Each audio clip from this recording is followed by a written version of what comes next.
Satu dari Jerry sampai Wu, nggak ada perbedaan. Ya. Sama semuanya. Oke. Ada yang mau diobrolin mengenai ITCM atau mengenai ZTCM? Mengenai travel cost method? Gimana? Gampang, Pak. Excel udah ada, gitu ya. Thing is fine. Oke. Oke.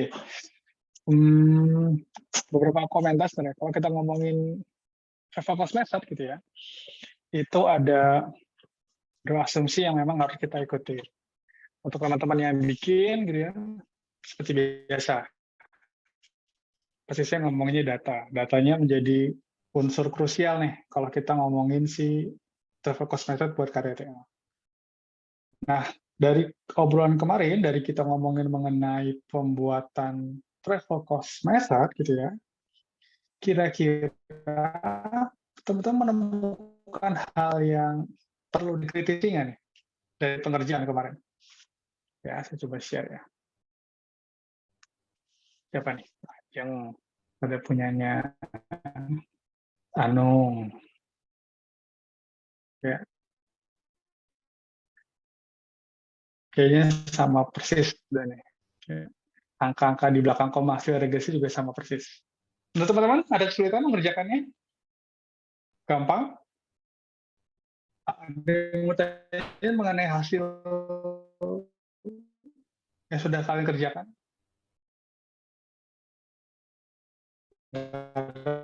Komentar sama sekali? Gimana? Ada orangnya nggak sih? Ada ah, dari gambarnya ada. Gimana, Bal? Menurut kamu semuanya oke, Bang? Ada yang perlu diobrolin nggak, Bang? Iqbal, Kalau dari saya maksud pribadi belum ada Iqbal sih. itu. Kenal aja saya. Gimana Mas Iqbal? Oke, oke, siap.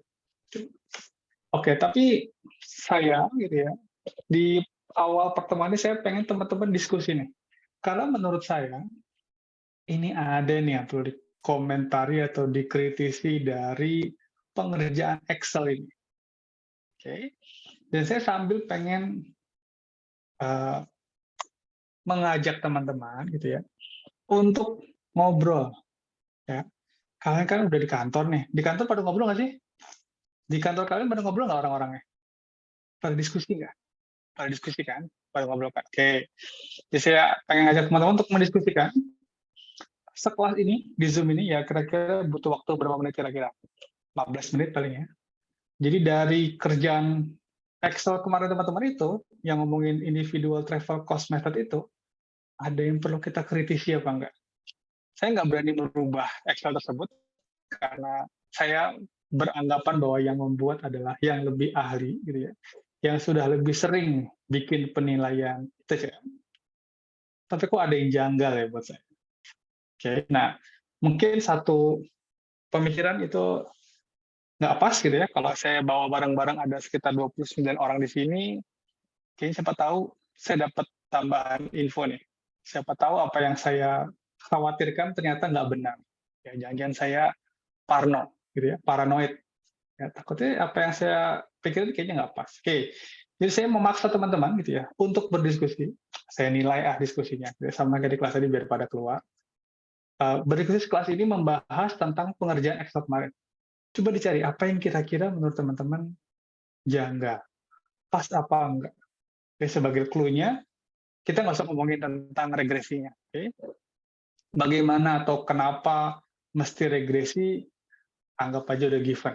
Udah ada hasilnya. Oke, dari yang Excel itu sudah bisa ditemukan kira-kira apa nih yang kayaknya nggak pas. Oke, saya mengajak teman-teman untuk berpikir sedikit lebih kritis gitu ya. Terus sama belajar diskusi ngomong.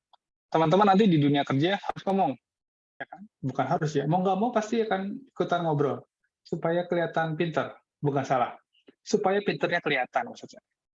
Oke, orang pinter kalau diem aja ya nggak ada yang tahu kalau orang itu pinter. Ya nggak, kalau dia diem aja di mejanya ngerjain tugasnya aja. Begitu dia diskusi, ini gimana cara nilai ini? Diem, ya nggak ada yang tahu ntar. Oke, oke. Ada dua opsi. Teman-teman mau leaderless group discussion tanpa leader, atau mau saya buat dengan leader? Maunya gimana?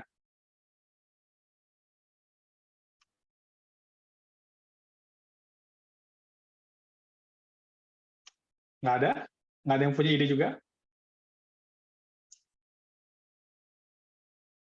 Kalau diskusi akan dikasih pemimpinnya, atau dibiarin bebas aja? Ngobrol kayak ngobrol sama teman. Gimana nih? Suara saya nggak sampai di sana. Guys, gimana? Jadi gimana? Oh, gila lagi yang keluar. Gimana lagi? Gimana lagi mau ngomong apa lagi? Oh, ini ada yang chat nih. Aduh, zaman sekarang ya, chat lebih asik, Pak. Ada pemimpinnya, Pak, katanya. Oke deh, boleh. Oke, itu siapa yang mau memimpin? Wah, ini pasti tunjuk-tunjukkan nih. Kecuali ada yang ngomong saya, tuh saya pilih. Tapi kalau tunjuk-tunjukkan, saya nggak mau. Kasian jadi tunjuk soalnya. Siapa yang mau memimpin? Dinilai loh, dinilai. Nggak penting bukan nilai, Pak. Yang penting saya aman. Gimana nih? Dikasih tambah nilai aktivitasnya. Nggak mau? Siapa yang paling asik di sini? Siapa sih? Yang paling asik?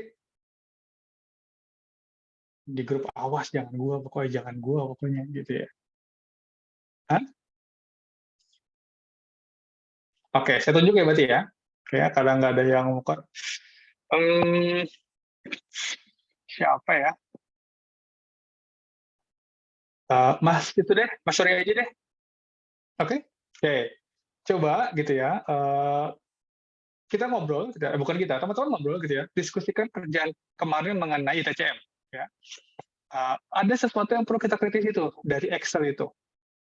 Oke, ada yang kita coba teman-teman lihat Excel-nya dibuka. Mungkin kalau Mas Surya atau siapa yang mau share screen, silahkan. Nanti kita lihat ada nggak sih yang bisa dikritisi dari Excel tersebut, ITCM tersebut. Oke, Mas Surya nggak usah terbebani. Enak jadi pemimpin itu adalah nyuruh-nyuruh aja. Bro, menurut lu gimana? Bro, ngomong bro, gitu. Namanya juga manajer, ya nggak? Yang memanage. Oke, butuh waktu berapa menit kira-kira teman-teman? Hmm? Disuruh ngobrol. Ya. Butuh berapa waktu? 15 menit? 20, Pak. Oke, 20 menit. Oke, kalau gitu waktu saya kasih ke Mas Surya. Saya tetap di sini, saya tetap tonton gitu ya. Sambil memantau. Silakan Mas Surya, 20 menit berarti sekitar jam 11 lewat dikit lah. Silakan Mas Surya. The floor is yours. Kalau butuh host bilang aja. Ada yang mau share screen Excel. Oke, Pak. Oke, silakan. Mungkin bisa minta tolong ke Raihan untuk share screen dulu, Pak.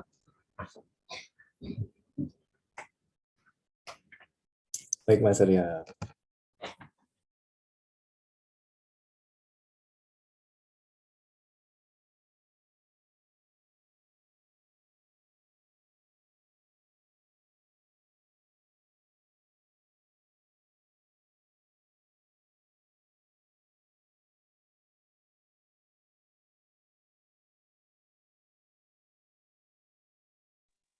Udah Mas ya, bisa? Sebentar, Pak. Oh iya, oke.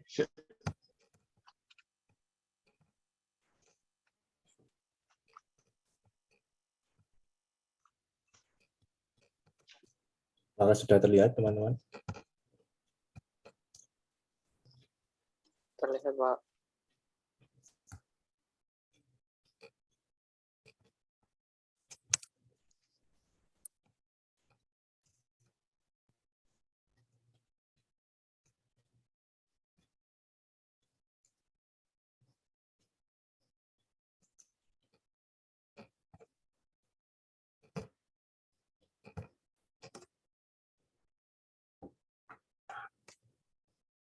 Izin, Pak. Ini tadi buat cari kejanggalan ya, Pak ya?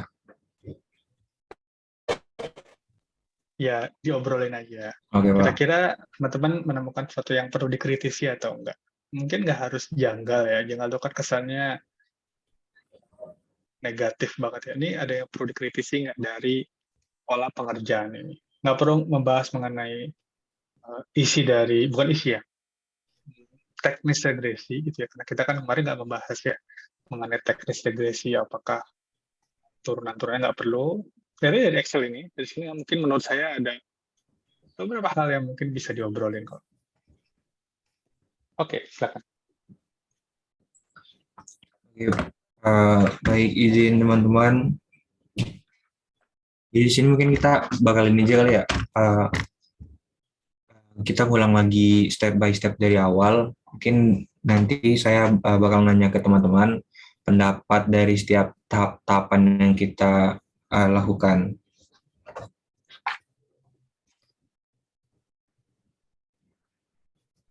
Nanti dari setiap tahapnya mungkin ada teman-teman yang punya ide kayak kenapa gitu, misalnya surplus konsumen itu misalnya kenapa kita pakai rumus itu misalnya.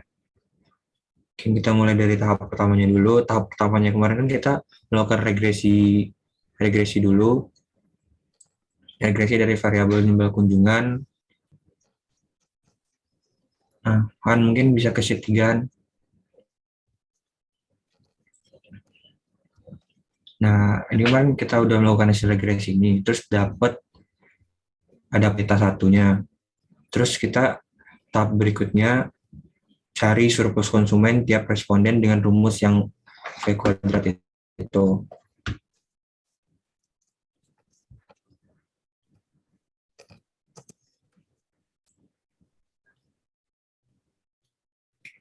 Dan dari sini mungkin saya akan nanya ke teman-teman cara satu persatu dari setiap tahapan, kira-kira ada yang janggal atau komentar aja at least. Mungkin yang pertama saya bakal nanya pendapat dari Mbak Erika, berhubung Mbak Erika ngambil KTTA dan ngambil ITCM. Dan Mbak Erika, saya persilakan.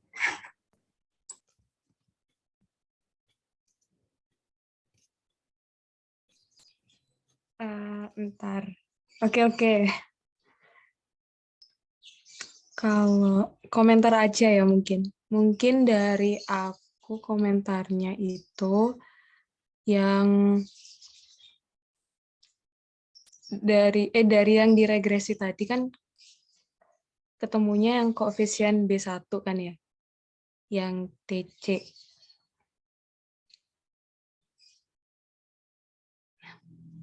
Nah, yang TC itu. Terus bentar.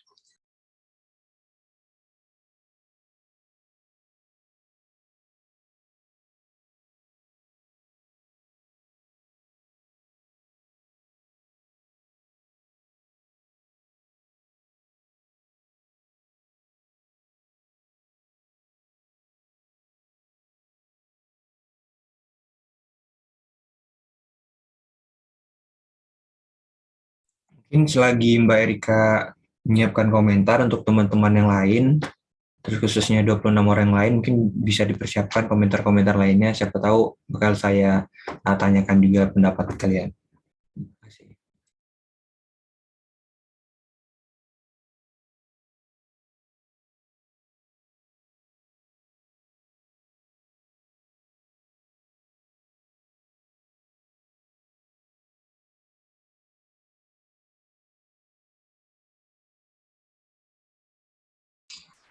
Mungkin dari aku cuma komentar ini aja sih.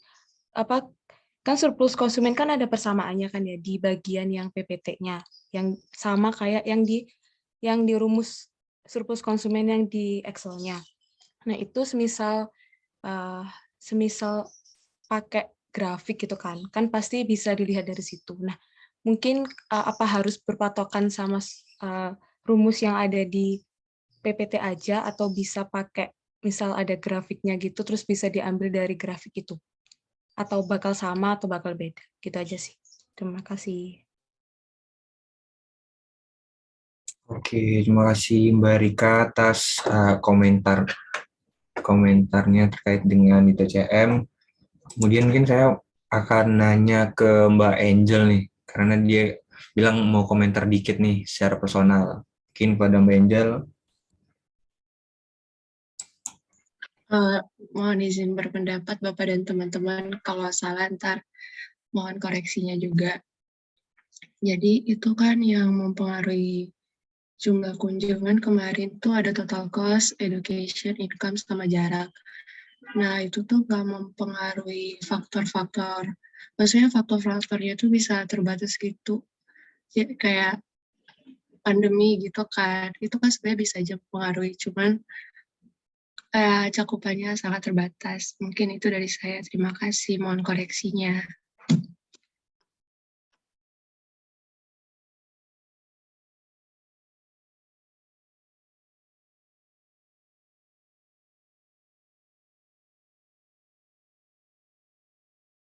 Oke, terima kasih juga buat Mbak Angel atas komentarnya. Jadi per tahap yang kedua ini ada 2 komentar. Yang pertama dari Mbak Erika terkait dengan sama atau tidaknya apabila kita menggunakan rumus yang V kuadrat untuk menghitung surplus konsumen, dan kalau kita ngitung surplus konsumennya dengan menggunakan grafik atau dengan kata lain kita hitung secara manual lah kurang lebihnya. Dan pendapat dari Mbak Angel tadi terkait variabel, ini kan udah fix variabel yang ditentukan dari Excel-nya kalau ada total cost, education, income, sama jarak.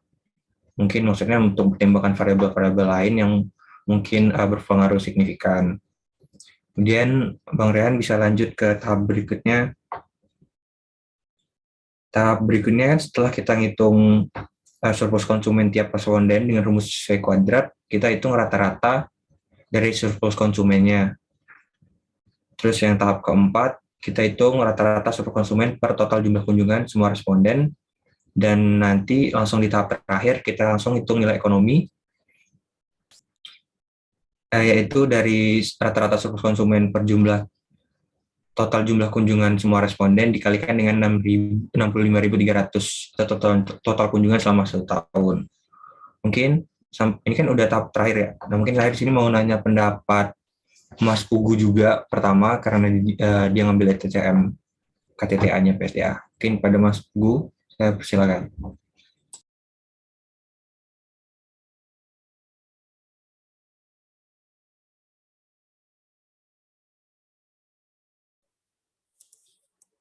Oh, kalau dari saya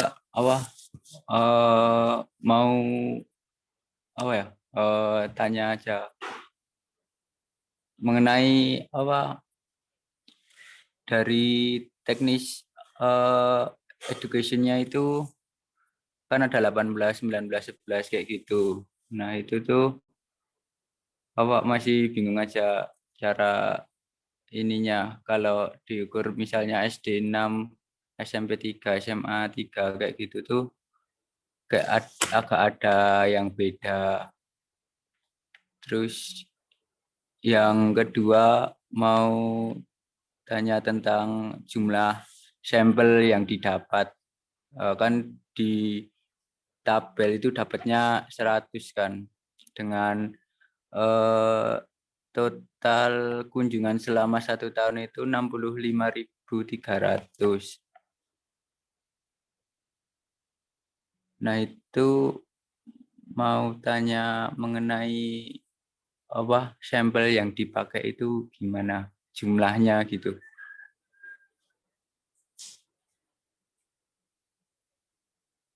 Oke, terima kasih Mas Pugu untuk pertanyaannya. Mungkin nanti kalau pertanyaan bisa kita diskusikan di akhir, dan nanti juga bisa dibantu Adi untuk pertanyaan dari Mas Pugu. Berikutnya, saya ingin bertanya pendapat ke Mbak Fitri nih.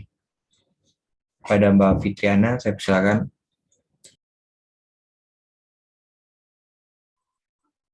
Izin berpendapat, menurut saya yang nilai ekonomi itu mungkin salah karena kan nilai ekonomi sama dengan rata-rata SK per kunjungan dikali total kunjungan dalam setahun. Tapi yang kita pakai itu rata-rata SK per wisatawan per kunjungan.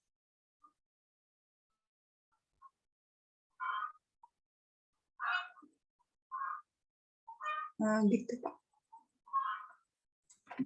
Terima kasih Mbak Fitriana. Karena tadi step-stepnya udah eh, saya dan Mas Rehan jelaskan semua, mungkin saya langsung nanya pendapat lagi ya, nggak terbatas pada 2 orang seperti yang sebelumnya.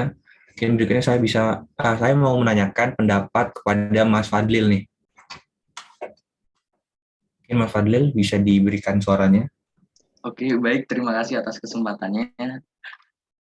Jadi menurut saya ini agak bingung ya waktu otak-atik Excel-nya. Nah, itu waktu saya coba hapus bagian hasil estimasi yang alpha ini ternyata nggak ngaruh di rumus dan nggak kepake. Terus kenapa ditulis di sini ya Mas Surya?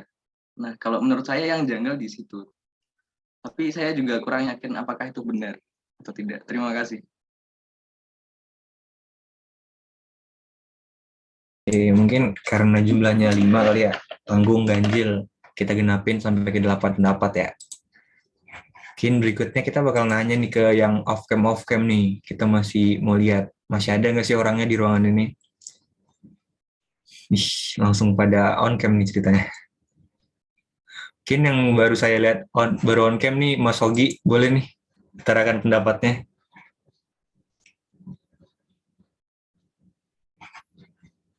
Terima kasih Mas Surya.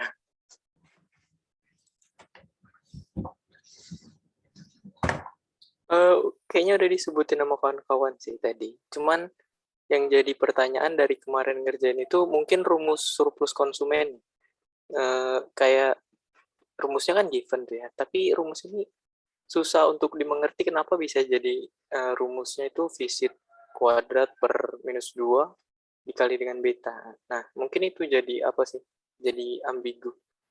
Jadi kalau misalnya kita dimintai pertanggungjawaban kenapa nilai ekonominya segini, terus kita kasih given, kita kasih rumusnya, ini rumus given gitu. Kita nggak bisa menjelaskan, itu kan jadi bahaya juga di kita. Sebagai penilai, mungkin itu sih. Terima kasih Mas Sur. Oke, makasih Mas Hogi atas pendapatnya. Kemudian saya bakal nanya nih ke Mas Jeris, karena dia PC nih banyak banget kalimatnya. Mungkin Mas Jeris bisa sampaikan langsung di Zoom. Ada Mas Jeris. Makasih Bang Surya atas kesempatannya. Mungkin kemarin juga udah disampaikan Pak Adi yang terkait rumus regresi. Mungkin bisa ke sheet 3. Rehan ya apa? Bisa skip.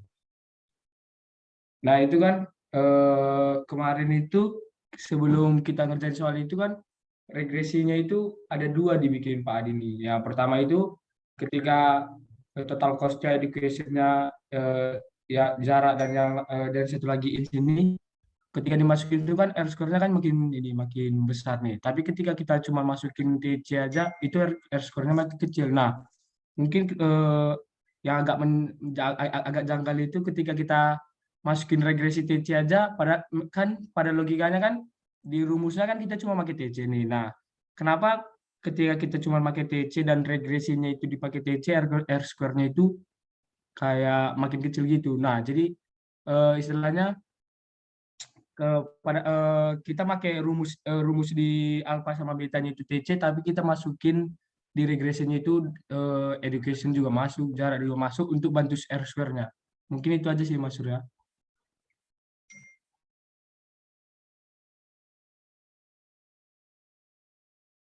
Oke, karena berhubung udah 7 nih, tanggung kan. Tadi saya nyampein mau 8 orang nih. Mungkin terakhir saya mau minta pendapatnya ke Mbak Vanessa nih. Nanti diakhiri dengan Mas Fahri. Ada Mbak Vanessa. Terima kasih Surya.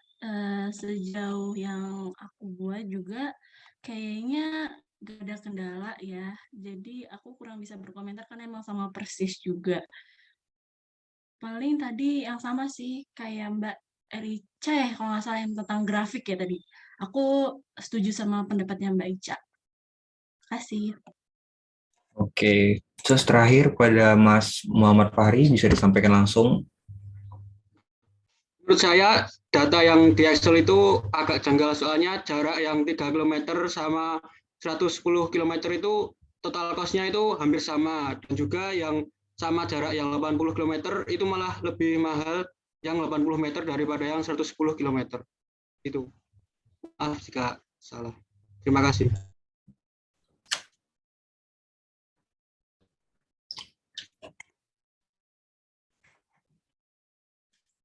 Oke, ini ada direct message juga nih dari Mbak Anggitia, sorry.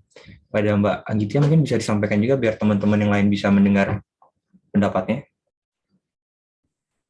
Baik, terima kasih Surya. Dan sebelumnya mohon maaf Pak Adi dan teman-teman, saya tidak bisa on cam karena terkendala sinyal.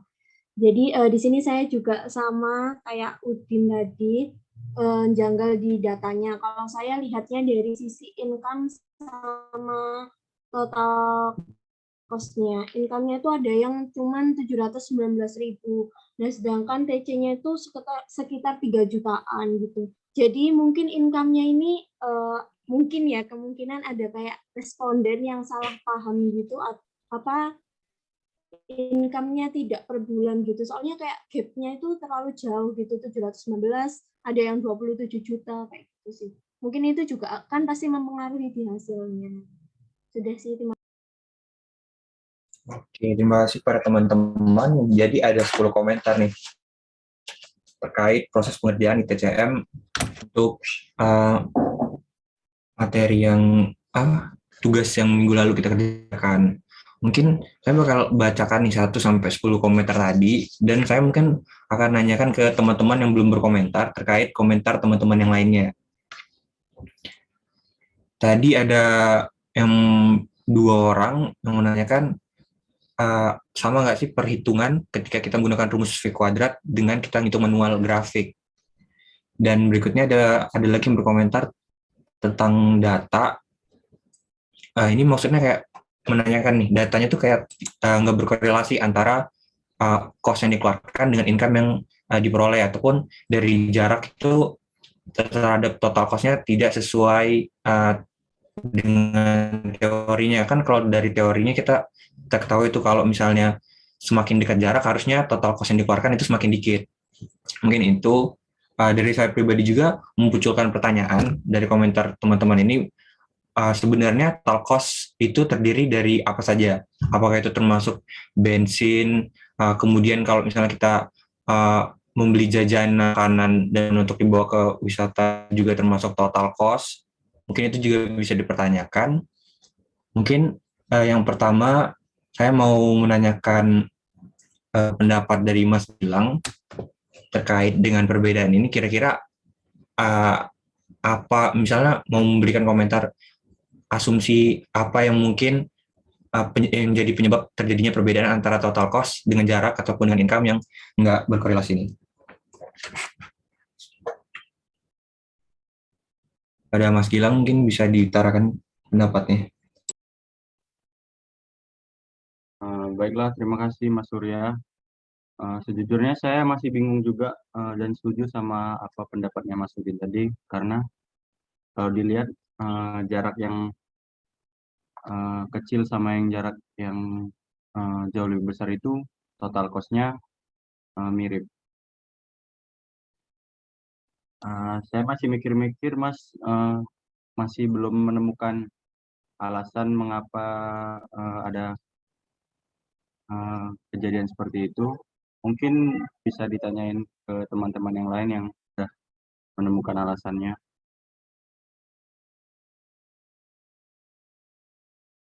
Oke, makasih Mas Gilang atas pendapatnya. Mungkin ada teman-teman yang lain mungkin mau memberikan saran ataupun pendapatnya sebelum saya lanjut ke tahap berikutnya.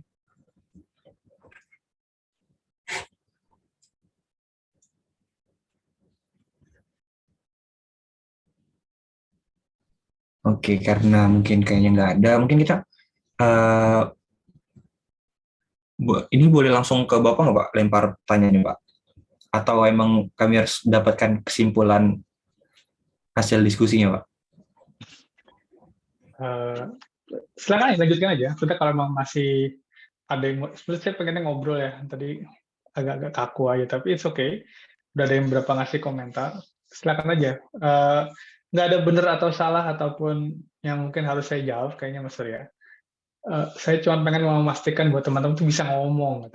Karena kan kalau saya nanya pada nggak keluar, pada takut. Siapa tahu kalau ngobrol sama Mas Surya jadi pada lebih cair gitu kan. It's okay, silakan aja. Pilih yang paling nyaman aja. Kalau emang dirasa udah cukup, ya udah. Kalau ada yang mau diobrolin, kita obrolin yuk. Silakan aja Mas Surya. Kan tadi ada berapa pendapat tuh, ada berapa komentar tuh Mas Surya?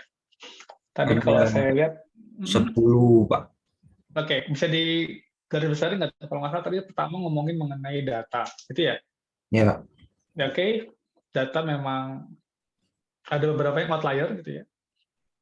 Terus gimana kalau ada data outlier? Apakah boleh kita buang? Apa kita sesuaikan? Data itu sebaiknya gimana? Kalau datanya nggak bagus, diapain, teman-teman? Kalau yang saya ketahui, Pak, kalau misalnya ketika data itu ada yang outlier dan masih memenuhi syarat minimal, itu bisa dibuang, Pak. Oke. Mas Hogi, boleh backup? Mungkin sama kayak Mas Surya, cuman diganti mungkin datanya sama data yang baik. Oke. Ya. Mengenai buang atau nggak membuang data outlier ini memang nggak semua peneliti sepaham ya. Beberapa peneliti bilang yang maksudnya sangat kuantitatif gitu ya, mungkin bilang ya udah dibuang aja outliernya gitu ya, supaya distribusinya lebih baik. Tapi beberapa juga ngomong nggak boleh tuh kita memodifikasi data karena mungkin memang keadaan di lapangan memang menggambarkan seperti itu. Ada orang income-nya 700.000, terus travel cost-nya 3,4 juta. Mungkin nggak menurut teman-teman? Mungkin nggak? Mungkin aja sih, Pak. Oke. Gimana? Sorry, nggak dengar ya? Dimungkinkan mungkin, Pak. Mungkin pakai kartu kredit kali, Pak. Oh, ya. Mungkin aja. Tukang bubur aja naik haji, ya nggak? Maksudnya sekarang ada pay later, ada kartu kredit, ya nggak? Mungkin aja. Maksudnya, jadi jangan ketika kita mau menghilangkan hasil survei gitu ya, itu mesti matang banget tuh. Jangan-jangan memang representasi data yang kita ambil nggak salah sebenarnya. Oke. Karena ada juga yang bilang ya udah kalau emang sampel kamu nggak bisa mencerminkan populasi, karena kita kan sebenarnya mau ngeliat populasi nih. Nah, tapi kan nggak mungkin kita survei sepanjang tahun. Kan? Namanya kita nggak punya kerjaan lain gitu ya, cuma neliti orang yang datang kita tanya. Okay. Mungkin sampel kita memang belum merepresentasikan si populasi. Oke, saya bisa coret-coret nggak di sini?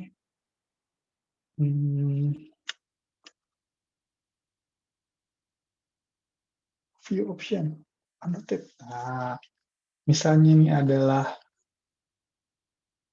populasi gitu ya, sampel kita cuma dapat di sini doang, oke, maka banyak wilayah yang memang belum diuji, tidak mewakili populasi secara keseluruhan. Terus gimana nih kalau ada outlier? Ya udah, tambahin aja kalau bisa. Tambahin lagi sampai semua populasi atau sampai sampelnya bisa merepresentasikan apa? Populasi. Jadi untuk membuang data survei gitu ya, ya masih dilakukan dengan hati-hati aja. Oke, itu ngomongnya soal data. Data outlier, iya benar. Data ini data dummy sebenarnya. Ini saya ambil dari contoh data KTTA, terus saya gabung-gabung aja, karena KKTK kan ada beberapa yang kesulitan, karena yang sebelum ini pandeminya lagi level dewa gitu ya, lagi puncak-puncaknya, yang bahkan mendapatkan respon aja susah. Ya, jadi ini saya gabung-gabungkan. Jadi mungkin nggak nyambung antara data kelompok itu dengan kelompok yang lain, tapi masih bisa di-regress lah. Oke, grup berikutnya apa tadi maksudnya? Ini Kita berdua nih ngobrolnya. Lebih dari Mbak Rika sama Mbak Vanessa tadi tuh mengatakan mereka penasaran ke rumus V2 kuadrat yang untuk surplus konsumen itu sama kalau misalnya kita hitung total surplus konsumen yang di bawah kurva demand. Oke, di bawah kurva demand kita kali ini, saya rasa mau nggak mau kita tinggalkan dulu, gitu ya, karena nanti melibatkan proses turun menurunkan persamaan, gitu ya. Jadi kita leave it at it saja. Oke, Ini permintaan dari Pak Dosko. Jadi, itu nanti kalau kita mau bahas, ini teman-teman akan ada proses kayak kemarin. Kita kan kalau mau cari wilayah di bawah kurva pakai apa? Pakai proses integral kan? Kemarin kita sudah membuktikan bahwa antara mau pakai ngitung segitiga ataupun pakai integral sama. Oke, karena ini bukan lagi 2 dimensi gitu ya. Untuk sementara kita tinggalkan dulu deh. Oke, nanti menambah kepenatan teman-teman. Oke, tadi apa lagi ya? Mempertanyakan juga dari Mas Fadil tadi, itu fungsi alfa di hasil estimasi itu digunakan untuk apa, Pak? Oke. Fungsi alfa buat apa ya? Untuk kepentingan nilai surplus konsumen emang nggak penting. Oke. Tapi buat apa nih ada fixed effect di sini? Yaitu buat nanti hasil regresi. Ketika nanti teman-teman KTTA akan membahas regresi gitu ya, alfanya kepake nanti buat interpretasi.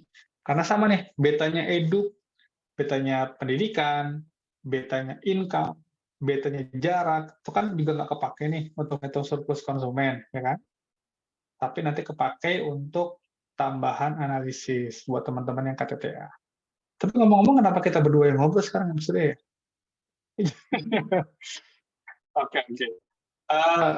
Oke deh, serasa ada lagi yang udah beroleh? Dari Mbak Fitriana tadi, Mbak, terkait dengan perhitungan value atau nilai ekonominya itu, kenapa yang digunakan rata-rata surplus konsumen per wisatawan per kunjungan, sedangkan di rumus Excel dibuat rata-rata surplus konsumen per kunjungan?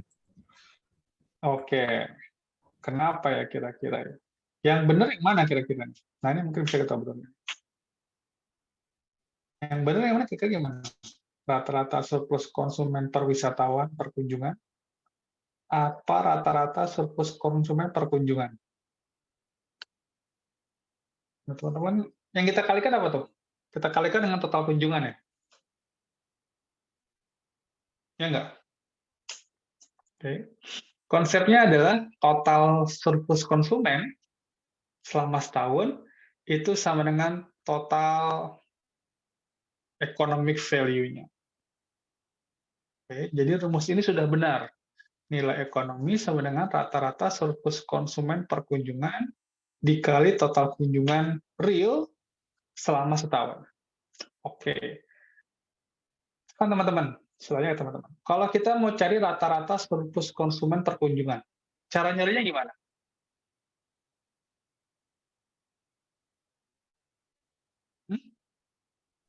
Diketahui nilai ekonominya ya, Pak? Oke, sekarang kita ngomongin konsep dulu. Kalau kita mau cari rata-rata surplus konsumen per kunjungan, cara nyarinya gimana? Cara rumus matematiknya deh, maksudnya.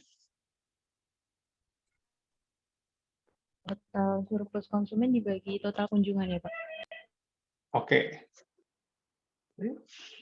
Terus, apakah cara di Excel ini sudah seperti itu, Mbak Tiara?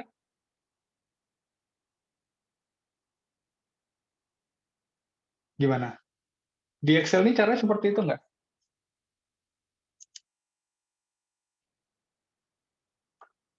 Kalau di Excel, kalau diketahui nilai ekonominya, berarti nilai ekonomi dibagi total kunjungan, Pak. Gimana? Saya nggak nyambung, Mas Bro. Jadi, Yang itu, Pak. Yang misalnya diketahui nilai ekonominya, berarti nilai ekonomi itu yang mana sih? rata-rata. Gimana, Pak? Nilai ekonomi itu yang mana sih? Nilai ekonomi itu yang mana sih? Yang di atas, Pak. Yang di atas, Pak. Yang di atas, ya. Kalau misalnya diketahui nilai ekonominya, Pak. Oke. Bolak-balik dong. Kan kita mau nyari nilai ekonomi, caranya rata-rata surplus konsumen per kunjungan dikali total wisatawan, ya nggak? Ya, Pak. Oke. Sekarang kita misalnya mau cari tahu berapa, jangan dijawab gini ya, gimana cara nyari rata-rata SK per kunjungan? Nilai ekonomi dibagi total kunjungan, ya iyalah, kayak saya tahu. Bedanya adalah, saya coba coret lagi. Mana sih annotate? Oke. Ini rata SKSK dari mana? Dari responden. Oke? Total kunjungan itu yang real. Oke. Jadi nilai ekonomi di sini itu kita adalah estimasi. Kita mengira-ngira berapa nilai ekonomi tahun tersebut, ya dari mana? Dari rata-rata surplus konsumen dari para responden, ya kan? Kita kalikan dengan total kunjungan dalam setahun. Kenapa seperti itu? Karena kita nggak tahu berapa surplus konsumen untuk setiap kunjungan, ya, yang real. Karena kita nggak mungkin mensurvei semua orang yang datang sebanyak mana tadi 65.500 tadi ya. Oh, 300. Kan? Kita nggak bisa nih. Ya, bisa aja sih kalau mau, ya. Tapi kan dalam kasus ini enggak. Kita cuma punya 100 responden. Nah, sekarang balik ke pertanyaan. Sekarang kita mau cari tahu berapa rata-rata surplus konsumen per kunjungan dari responden. Tuh, saya lengkapin. Kata Mbak Tiara, total surplus konsumen dibagi total kunjungan. Itu bukan tadi? Siapa tadi? Iya, benar ya? Oke, kata Mbak Tiara seperti itu. Oke. Sekarang kalau kita praktekkan dalam Excel, gimana caranya tuh mencari rata-rata surplus konsumen per kunjungan?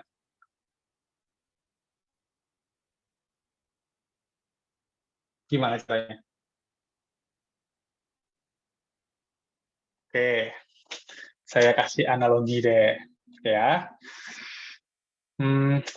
Mas Ogi tingginya, kalau misalnya berapa sih? 170 cm.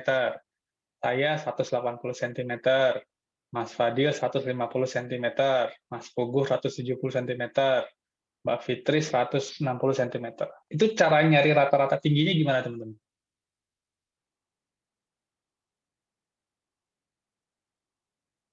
Gimana caranya? Masa kayak gitu? Di total bisa dibagi. Oke, total apa? Total tingginya, Pak. Oke, total tingginya dibagi apa tadi? Dibagi jumlah orang ya, Pak. Oke, dibagi jumlah orang. Oke, sip. Ya. Sekarang,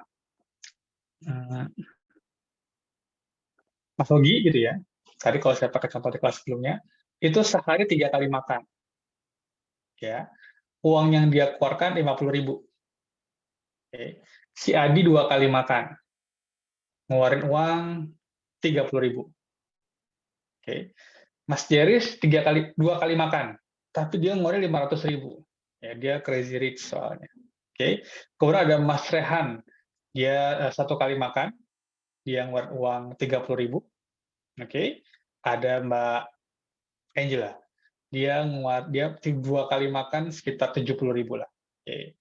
Sekarang kalau saya mau cari tahu berapa rata-rata ya dari responden saya tadi untuk setiap kali makan.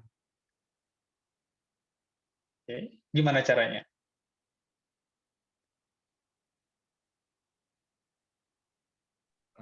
Total pengeluarannya, Pak, tadi dijumlahkan, dibagikan sama jumlah berapa kali?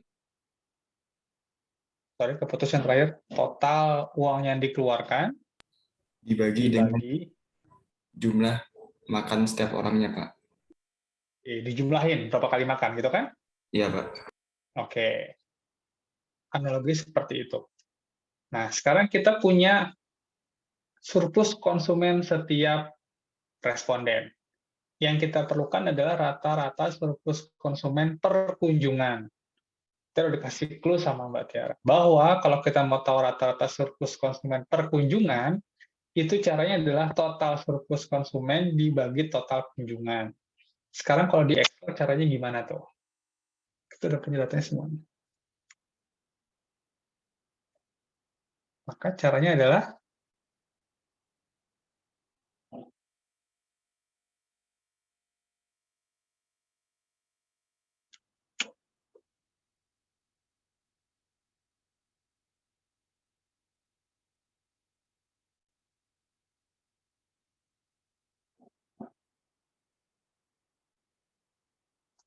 Oke.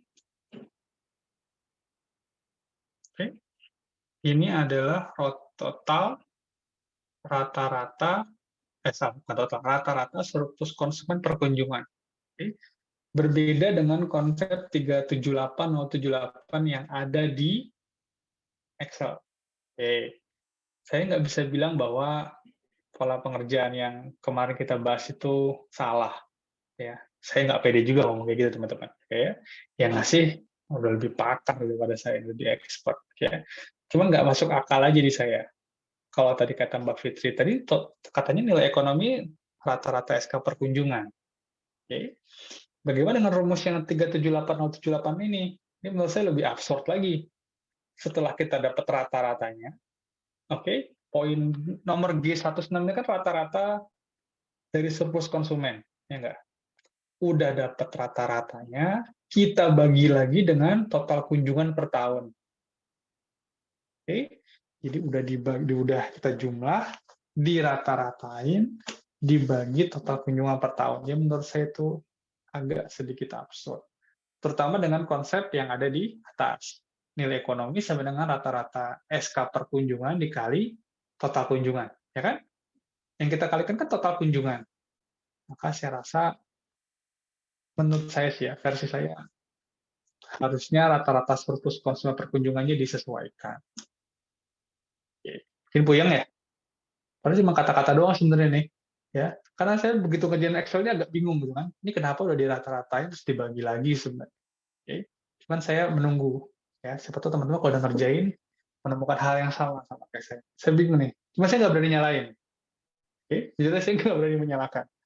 Karena mungkin ada konsep teoris di belakangnya, tapi secara matematis nggak masuk akal aja menurut saya. Pak, izin bertanya, Pak. Yo. Yang tadi itu kan ada rata-rata surplus konsumen per wisatawan per kunjungan kan, Pak? Yang 378 Ya, itu apa itu? Nah, itu kalau dikali 100 sama dengan rata-rata surplus konsumen per kunjungan, itu kebetulan atau emang bisa gitu? Oke, kenapa seperti itu?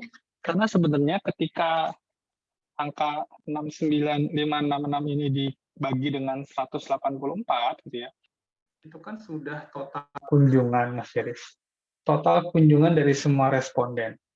Jadi kalau mau sebenarnya mungkin nanti dia dibagi lagi dengan apa? Total kunjungan rata-rata setiap konsumen. Jadi kalau 69 juta ini dibagi dengan 1,84, ya, which is adalah rata-rata kunjungan setiap responden, hasilnya ya sama. Menurut saya seperti itu. Karena ini udah dirata-ratain, terus dibagi dengan total kunjungan. Oke, kecuali sudah dirata-rata, terus kita bagi dengan apa? Dengan rata-rata kunjungan per responden.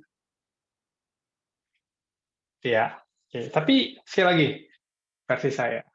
Terus ntar ujian gimana, Pak? Ya kalau ujian keluar, tulis aja. Oke, tulis aja. Pak, menurut saya yang lebih tepat rata-rata kunjungan. Dua-duanya dapat nilai full. Oke. Karena saya nggak berani bilang ini adalah kurang tepat gitu ya. Hanya saja kok kayaknya nggak pas dengan yang ada di atas. Oke, dengan rumus yang dibuat oleh Excel ini sendiri, yang bilang buat total ekonomi itu adalah rata-rata surplus konsumen per kunjungan, oke, dikali dengan total kunjungan per tahun. Oke, duh, bikin puyeng ya. Kirain ini bisa jadi ngobrol gitu kita bareng-bareng gitu ya. Oke, tapi kayaknya kita perlu lebih sering nih, ya. Teman-teman kan mau kerja bentar lagi ya nggak sih? Pada mau kerja nggak sih? Habis ini? Nggak pengen saya mau sekolah lagi aja, Pak. Please. Hah? Pak, habis ini pada mau masuk ke dunia kerja nggak sih? Iya, Pak. Oh iya, oke, ada hijab ya, saya senang deh. Karena memang konsekuensi dari ketika masuk setelah adalah teman-teman mungkin akan bekerja lebih cepat dibanding kohort tuh apa ya, generasi kalian. Oke? Teman-teman yang dulu satu SMA sekelas mungkin tahun depan masih di semester 7, semester 8, masih sibuk bikin skripsi. Oke? Tapi kalian udah masuk ke dunia kerja, dipaksa mature lebih cepat. Nah, di kantor itu teman-teman pasti banyak diskusi. Teman-teman sudah PKL, ya. Kira-kira pada kerja sendiri-sendiri apa pada ngobrol, mendiskusikan pekerjaan itu gimana PPS tuh gitu kan? Ya nggak? Ada yang kerja di KPP? Nggak, kerja. Ada yang PKL di KPP nggak? Hogi, Pak. Ya, Pak. Hogi, Pak. Banyak, Hogi Pak. belakangnya pohon. Memang nggak lagi di KPP dia sekarang? Udah Udah kelar, selesai Pak. PK-nya? PKL, Pak, Jumat. Oh, udah selesai. Udah, Tadi Pak. kayaknya di kelas sebelumnya masih ada yang di kantor. Baru selesai ya? Saya Extend mungkin mereka. Hari Oh. Senin kemarin, Pak. Oh, ada yang terakhir. Oke. Ya. Maksudnya semoga kalian ketika PKL juga dapat tambahan pengalaman. Oh, ketika bekerja nanti harus ada diskusi, harus ada bertukar pikiran. Oke. Dan itu mungkin harus dibiasain. Ya. Kalau saya dulu memang nggak dapat nih ilmu-ilmu kayak gini nih. Jadi belajarnya pelan-pelan sampai berani ngomong pendapat di rapat dengan senior-senior.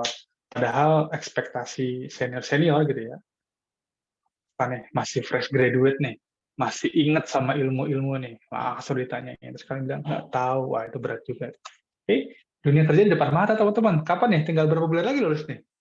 Kan tinggal 2 bulan lagi lulus kan? Bulan apa sih? April. Paling Mei, Juni, ya Juli lah. Juli udah beres, ya nggak? Udah bebas dari tugas-tugas kayak instannya nggak? Kayak masuk ke the real world. Kayak di dunia nyata, nggak diselesaikan dengan Excel semata, teman-teman. Oke? Nah, kayaknya mudah-mudahan kita ke depan punya topik buat diobrolin lagi. Mudah-mudahan bisa lebih cair gitu ya. Kan teman sekelasnya ya, nggak? Saya berharap bisa lebih ringan untuk ngobrol. Oke? Kalau emang ada yang nggak cocok, ya sama seperti kalian ngomongin hal-hal kalian. Ya. MU itu keren banget gitu kan. Apaan keren gitu kan ya. Sama Everton aja kalah. Nah, itu kan diskusi biasa, oke? Bisa jadi ada yang setuju, ada yang nggak setuju. Jadi ya kayak nanti kita coba lagi pekan depan. Jadi teman-teman ya. Oke, tutup Mas Rehan. Oke, kita tinggalkan. Ya. Izin Sebenarnya bertanya, misi Pak. Oh, silakan Mas Surya. Tadi kan Pak, kata Bapak nggak dibagi 100 dulu kan Pak, untuk nggak dibagi jumlah responden yang sampelnya. Nah itu berarti kalau misalnya dengan yang cara Bapak tadi, saya mikirnya itu berarti nilai yang dihasilkan itu tadi itu mewakili setiap 100, kayak dari 65.000 itu mewakili per 100 gitu Pak, saya mikirnya. Tapi kalau misalnya dibagi dengan jumlah responden yang kita pakai buat sampel, saya mikirnya hasil nilai ekonomi tadi itu udah, dari tiap total kunjungan 65.300 itu, setiap satu kunjungannya mewakili satu orang. Oke. Suara saya kedengeran? Kedengeran, Pak? Oke. Yang diminta oleh si rumus nilai ekonomi tadi adalah apa? Rata-rata surplus konsumen per kunjungan. Kenapa surplus konsumen per kunjungan? Karena secara rumus besarnya, dibilang bahwa total surplus konsumen itu adalah economic value-nya. Jadi mau kita cari sebenarnya idealnya itu adalah surplus konsumen dari satu tempat wisata tersebut yang dirasakan oleh semua orang. Oke, ada 65.300 kunjungan. Berapa orang tuh? Nggak tahu kita. Ya nggak? Dari 65.300 itu ada berapa orang yang mengunjungi? Tahu nggak kita? Kita nggak tahu kan? Ada yang 1 orang 2 kali, ada yang 1 orang 10 kali, ada yang 1 orang sekali. Oke. Makanya kita nggak bisa nih mencari surplus konsumen per orang secara tepat. Kenapa? Karena kita nggak punya data populasi. Oke, ini asumsi saya. Jadi ketika kita mau cari total surplus konsumen selama 1 periode, itu ya berarti rata-rata surplus konsumen per kunjungan dikali total kunjungan. Dari secara matematis saja, SK per kunjungan dikali kunjungan, berarti kan hasilnya adalah surplus konsumen. Itu yang dibutuhkan sebenarnya. Kita nggak tahu soalnya Mas, berapa jumlah wisatawan yang sebenarnya datang ke situ. Kita nggak tahu jumlahnya. Kita hanya tahu jumlah kunjungan aja. Oke. Kecuali pengelolanya keren nih, begitu masuk suruh ngasih nomor ID KTP atau NPWP, sehingga kedetek nih, oh Hogi datang 3 kali, Adi datang 2 kali, sehingga kita tahu persis gitu ya. Dari 65.300 itu, oh ternyata jumlah pengunjung kita cuma 30.000 sebenarnya. Tapi jumlah kunjungannya 65.300. Secara matematis, it's okay Mas Surya. Maksudnya apa yang kamu sampaikan sesuai. Hanya saja kita nggak tahu data di populasi.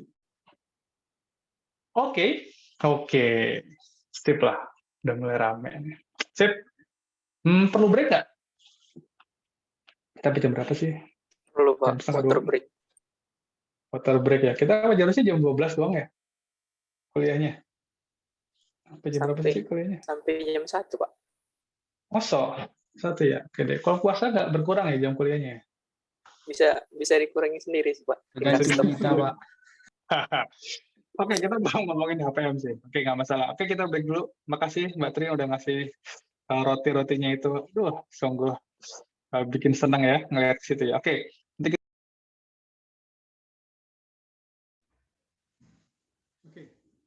kita lanjut ke metode yang berikutnya. Ya, TC yang mudah. Masih di reveal preference method.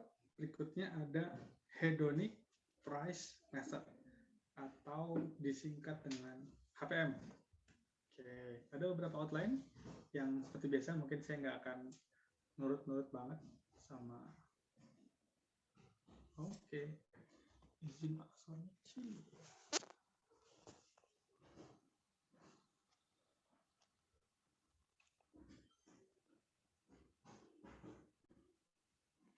Tes. Masuk, Pak. Gimana? Ada perbaikan dari volume suara? Belum ada, Pak. Suaranya emang kecil ya, Pak? Oke, sebentar, sorry. Harusnya besar suara saya. Kita coba dulu ya, bentar ya.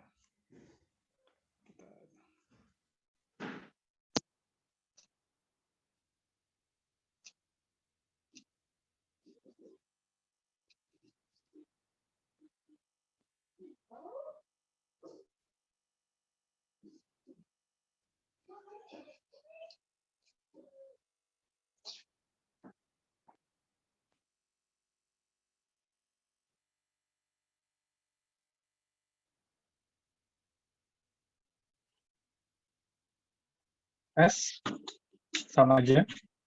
Mendingan dikit. Udah, Pak. Udah, Pak. Oke. Sip. Oke, makasih. Respon. Oke.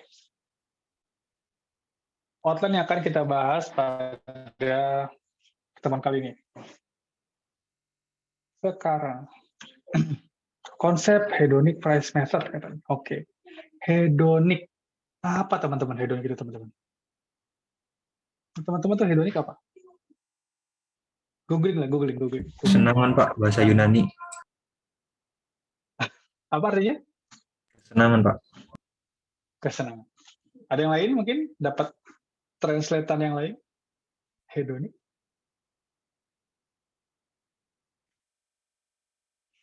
Kaum hedonis. Apa tuh sering disebut-sebut? Kerjaannya clubbing mulu gitu ya. Gimana sih, Pak? Nggak dengar saya? Oh ya, Pak. Oh iya, sukanya party terus tuh kaum hedonis katanya. Ya. Kalau hobi juga senang party. Ya. Tapi setelah ujian, gitu. Oke. Hedonic itu kesenangan. Oke.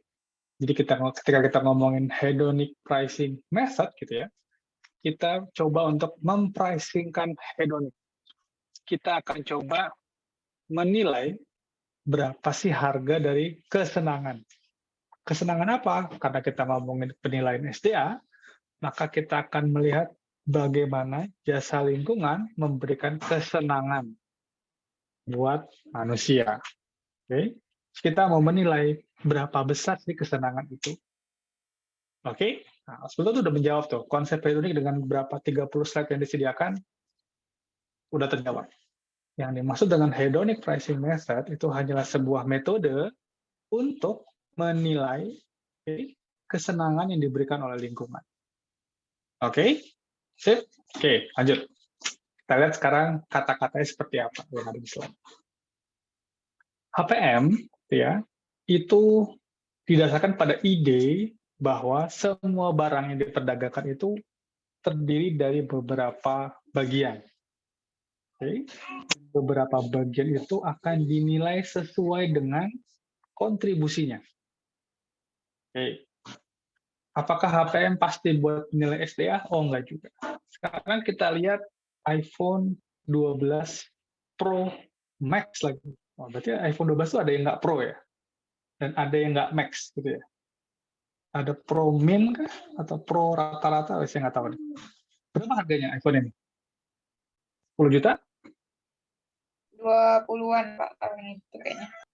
20? Oke. Bisa beli motor buat ngegojek. Oke, dia harganya 20 juta. Beneran ya? Saya nggak tahu sebenarnya. Ya, tadi saya menyebut 10, berarti jauh banget ya. Oke, harganya 20 juta. Oke. Berdasarkan penelitian, tadi saya baca orang yang meneliti berapa sih harga masing-masing komponen, itu harga komponen iPhone itu di sekitar 50 sampai 60% dari harga jual. Oke, jadi kita bilang harga komponen-komponen di dalam iPhone ini itu 12 juta lah. Tapi harga jualnya 20 juta. Oke, terus apa nih yang dijual sama iPhone 8 juta itu jualan apa teman-teman? Kalau spare part-nya cuma 12 juta, terus sisanya dia jualan apa? Gengsinya Pak. Apa? Apa? Sorry, nggak dengar saya. Oke, bermasalah. Sorry, bisa diulang? Saya nggak dengar tadi isinya. Gengsinya kali Pak. Oh, gengsi, image gitu ya, prestis. Kalau pakai iPhone gantengnya 2 kali lipat, ya nggak? Jadi iPhone taruh di jidat, gitu kan? Biar kelihatan bahwa dia punya iPhone. Oke, masuk akal. Apa lagi yang kira-kira dijual? Satu, prestis. Oke. Ada hal lain mungkin? Teknologinya, Pak. Teknologi. Software berarti mungkin ya. Kalau tadi tampil saya ini hanya hardware kan udah include ya teknologinya, mungkin dari softwarenya.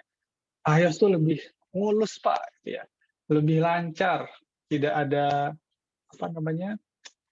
transisinya sangat halus ya. Saya nggak ngerti sih, tapi kayaknya begitulah. Ya. Kalau di swipe nggak patah-patah, kayaknya handphone murah saya juga kalau di swipe nggak patah-patahnya. Ya. Mungkin mata orang yang biasa pakai iPhone lebih jeli. Oke. Next, bukan di user iPhone di sini kenapa tuh 8 juta itu dapat apa lagi? 8 juta bisa dapat handphone soalnya. Apa kira-kira teman-teman? Lagi, kalau dipegang halus mungkin ya. Saya nggak tahu deh. Kadang-kadang aja sih. Kalau dipegang tuh kalau digenggam rasanya enak banget gitu ya. Jauh lebih nyaman dibanding handphone Vivo saya misalnya. Oke? Kalau dipegang tuh permukaannya lebih halus.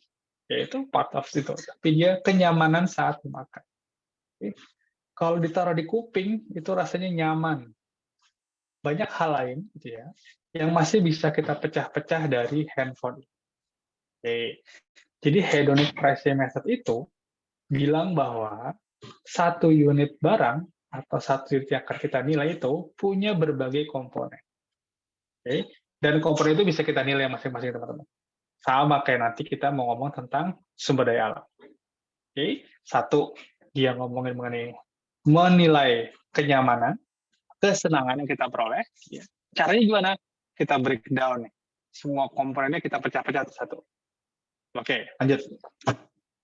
Hubungannya apa Pak sama sumber daya alam? Nggak ada hubungannya nih sama sumber daya alam. Oke, dalam konsep SDA, maka kita akan cari satu barang. Oke, yang punya hubungan sama lingkungan. Di mana lingkungan itu bagian dari unsur yang mempengaruhi harga dari barang tersebut. Oke.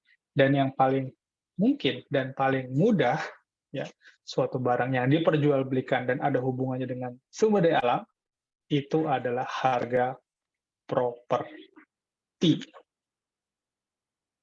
Kenapa? Kalau rumahnya di sekitar pabrik yang mengeluarkan bau yang tidak sedap, lingkungannya, berarti secara polusi udaranya itu sangat tinggi, maka kita bisa bilang bahwa pasti harganya murah. Orang-orang nggak mau beli mahal-mahal rumah tersebut. Kenapa? Bau, kan? Bising misalnya, berisik. Maka ketika kita ngomongin valuasi ekonomi SDA, maka barang yang bisa kita value-kan dengan harga itu adalah satu properti. Karena dia sangat erat kaitannya antara harga properti dengan apa? Lingkungan di sekitar properti. Oke. Kita lihat contohnya. Berapa sih gitu ya ongkos atau berapa harga dari keberisikan di dekat airport? Oke. Berapa biaya dari odor? Nah, odornya apa teman-teman? Apa itu odor? Tes? Bau ya, Pak. Kenapa? Sorry, saya putus-putus sih. Jangan-jangan suara saya di sana juga Eh, putus-putus. Bau dari itu, Pak, hewan. Oke, aroma nggak sedap. Odor itu aroma tidak sedap. Oke, contoh di sini adalah aroma nggak sedap dari limbah, bukan limbah ya, apa ya, kotoran binatang. Oke. Terus gimana kalau kita nambah pohon? Kita dapat manfaat apa enggak? Kita itu adalah siapa? Orang-orang di sekitar situ. Oke. Pertanyaan-pertanyaan seperti inilah yang akan dijawab menggunakan metode hedonic pricing. Kenapa? Karena sumber daya alam lingkungan yang mau dinilai itu related, gitu kan kalau bahasa kalian ya, ngaruh, berhubungan sama apa? Harga properti. Oke. Kenapa harga propertinya paling, kenapa yang dipakai harga properti? Karena itu yang paling mudah. Ya. Data pasarnya ada, data penjualan ada, data penawaran ada. Oke. Dan orang banyak bertransaksi properti. Jadi kita punya data yang banyak. Lanjut. Kalau si HPM ini ada asumsi yang cukup kuat. Oke. Bahwa orang-orang itu punya preferensi untuk membeli properti dengan mempertimbangkan apa? Lingkungan. Ini kata-kata di slide ini seperti itu kan. Padahal menurut saya ini asumsi yang sangat kuat. Apakah seseorang membeli rumah berdasarkan atribut lingkungan? Jawabannya belum tentu. Oke? Belum tentu. Ada orang yang budgetnya terbatas. Oke? Jadi pokoknya gue harus punya rumah. Mau di dekat tempat pembuangan sampah kayak, mau di belakang pabrik kayak, tapi saya harus punya rumah. Jadi ada saatnya orang-orang itu tidak bisa membeli rumah atau harga rumah itu tidak mencerminkan pilihan seseorang dengan karakter lingkungan. Oke, pokoknya saya mau beli rumah dekat rumah orang tua saya, nggak ngaruh mau ada lingkungannya bersih atau enggak, air tanahnya bagus apa enggak. Oke, jadi ada asumsi bahwa seseorang itu punya preference ketika membeli properti. Padahal belum tentu seperti itu. Oke. Tapi ini asumsi yang masuk akal. Ya. Masuk akal karena orang ketika kalau dia punya pilihan, pasti dia akan memilih rumah dengan lingkungan yang lebih bagus. Kalau dia punya pilihan. Kalau dia bisa memilih. Kalau nggak bisa milih ya apa aja jadi. Oke. Nah, ini kesimpulan kita tadi bahwa HPM itu nilai dari kenyamanan. Pricing the hedonic. Menilai dari kenyamanan. Kenyamanan dari apa? Karena kita lagi ngomongin SDA, ya kenyamanan yang diberikan oleh lingkungan. Gampang. Oke, jadi konsep dapatlah. Dari berbagai rumah ini, gitu ya, semua orang pasti punya preferensi. Ya. Jadi kalau misalnya saya tanya Mbak Ayu deh, Mbak Ayu. Mbak Ayu kira-kira kalau suruh milih, coret-coret. Mau milih rumah yang mana, Mbak Ayu? Pilih aja, pilih. Mumpung bisa milih kita. Yang itu, Pak, yang dekat danau. Contoh Yang mana? Dekat danau. Yang mana? Ini? Iya, Pak. Oke. Hey. Ada siapa lagi nih ya? Ada Mas Pugu. Wah, Pugu jadi sering kena nih soalnya KTTA-nya SDA. Salah saya, Pak. Kira-kira kalau Mas Pugu mau milih yang mana, Mas Pugu? Dicoret-coret langsung juga boleh. Pilih yang itu, Pak. Kiri nomor 3. Kiri nomor 3.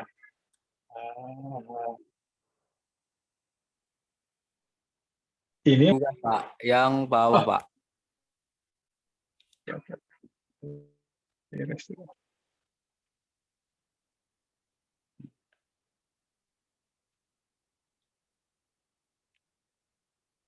Ini? Iya, Pak. Oke. Boleh aja, nggak masalah. Nggak usah khawatir kok suaranya kayak ragu-ragu gitu. Takut salah kayaknya. Tes, jaringannya putus, suara saya masih ada? Nggak ada ya? Aman, Pak. Dengar, Pak.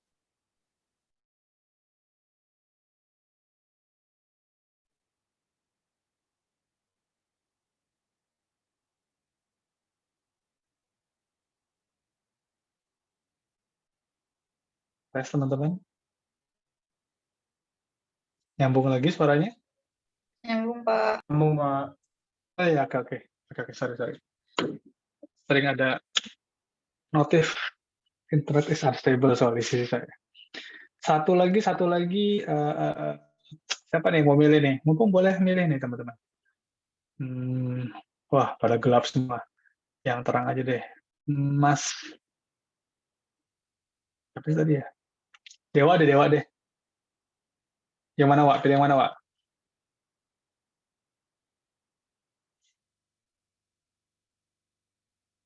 Saya juga milih saya yang inilah. Wah, kayaknya asik. Mas Dewa yang mana, Mas Dewa? Itu, Pak. Oh, itu. Yang Oke. nunggu, Pak. Oke. Siap. Oke. Semua orang bisa punya pilihan. Ya. Ini asumsi yang kuat di HPM. Oke. Kenapa bisa milih gitu? Saya bisa bilang, saya perlu pemandangan pepohonan. Oke. Kalau Mbak Ayu tadi, saya cocok dengan air, Pak. Oke. Saya cocok di air. Jadi dia senang dengar gemericik air. Misalnya seperti itu. Oke. Mas Pugu, saya butuh halaman yang luas, Pak. Oke. Soalnya saya mau menanam. Nggak masalah. Oke. Sama halnya dengan tadi pilihan Mas Dewa. Semua orang punya pilihan. Dan pilihan itu tentu saja nanti bisa karakteristik, bisa rumahnya besar, ada lahan parkirnya, termasuk juga kondisi lingkungan. Oke, jadi, saya coba hapus dulu ini.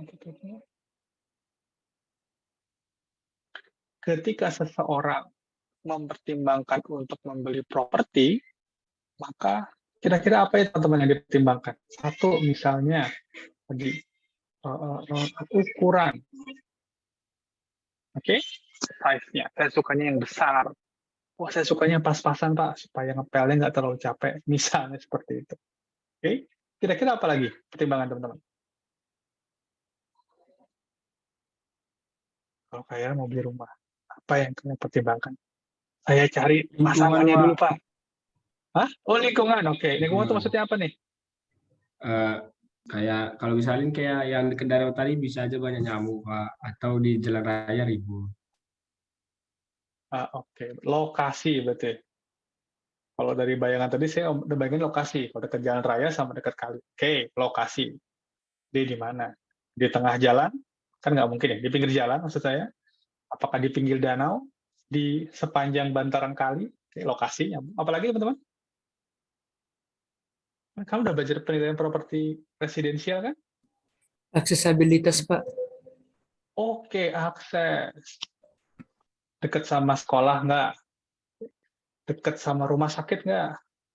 Dekat sama mall nggak? Dekat sama taman bermain atau nggak? Oke, sip. Termasuk juga itu adalah kondisi lingkungan. Oke.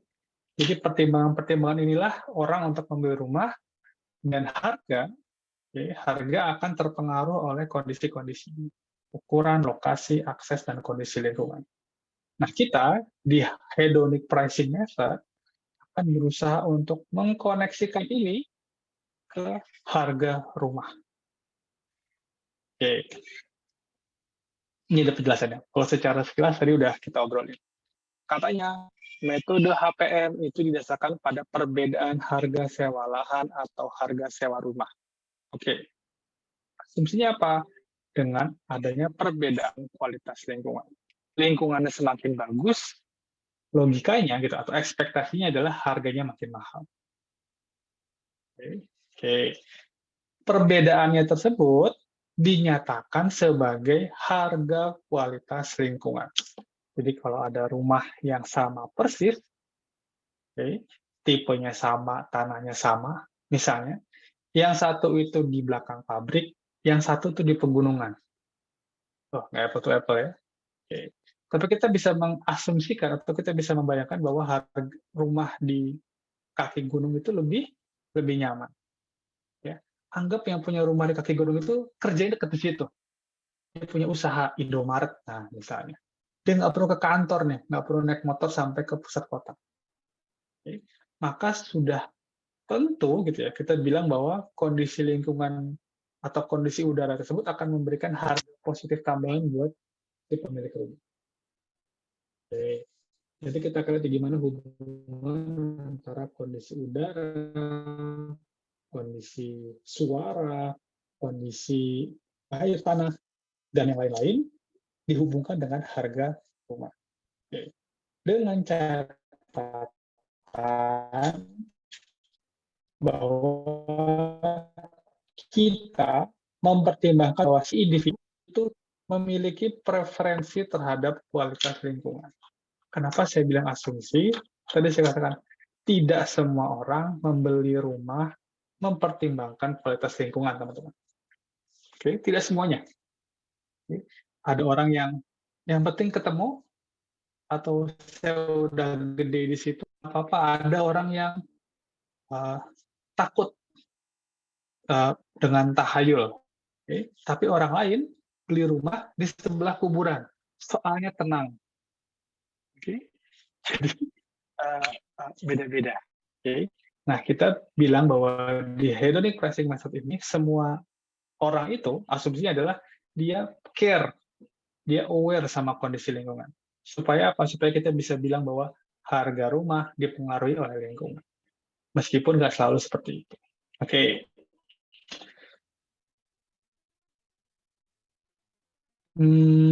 Harga hedonik, oke. Juga kita udah ngomongin bahwa harga properti itu bagian dari revealed preference method, gitu ya. Dan kita akan melihat bagaimana si harga ini, gitu ya, itu merepresentasikan lingkungan. Oke. Bagaimana hedonic price disusun fungsinya? Oke. Kita akan bilang bahwa nilai suatu barang itu merupakan perpaduan atau kombinasi dari value dan juga quantity. Artinya apa?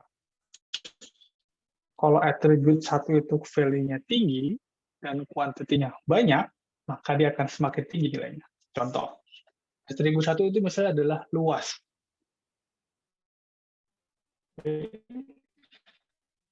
Dan kita mau value luasan tanah itu penting nih buat suatu rumah. Oke. Maka semakin luas suatu rumah, maka value dia akan semakin. Oke. Value of attribute 2, misalnya akses, seperti teman-teman bilang. Saya sangat menghargai akses nih yang dekat, ya, dengan central business district, biasanya gitu ya. Istilah hedonik itu dipakai, maka value juga semakin tinggi. Jadi nanti kita akan melihat bagaimana atribut-atribut dari suatu rumah, dari suatu properti residensial, itu mempengaruhi harga. Oke. Kalau di penilaian properti residensial kemarin, teman-teman, gimana cara ngitung rumahnya? Udah dapat kan ya? Penilaian properti komersial gitu ya? Apa mata kuliah namanya apa tuh? Yang nilai rumah. Yang residensial, Pak. Penilaian properti residensial. Gimana cara ngitung properti residensial? Ya di kelas itu. Pakai cara apa? Biaya ya? Atau bukan, saya bukan expert di bidang itu. Dari unsur penyusunan bangunannya kah? Oke, apa juga bisa, Pak. Pakai apa? Sorry, nggak dengar saya. 3 pendekatan, Pak. 3 pendekatan apa? Pendapatan, biaya, gitu? Data pasar? Sama pasar, Pak. Oke. Ketika kita ngomong data pasar, berarti kita membandingkan dengan rumah-rumah lain, gitu ya, yang bisa dijadikan data pembanding, gitu. Kalau biaya berarti dari unsur penyusunnya. Ini juga mirip-mirip, gitu ya. Hanya saja sekarang kita melihat dari atribut. Oke. Atribut kita mau mau menganalisis harga rumah itu dari atribut. Atributnya itu bisa di kondisi propertinya, kemudian kondisi aksesnya, seperti bilang, dan juga kondisi lingkungannya. Nanti ada kayak gini. Oh, di sini, di slide berikutnya. Oke. Sekarang kita bilang bahwa harga rumah itu tergantung dari kondisi propertinya, ya, berapa luasnya, luas bangunan berapa tingkat, ada berapa kamar mandi, ada berapa kamar tidur, oke, dan seterusnya, dan seterusnya. Satu.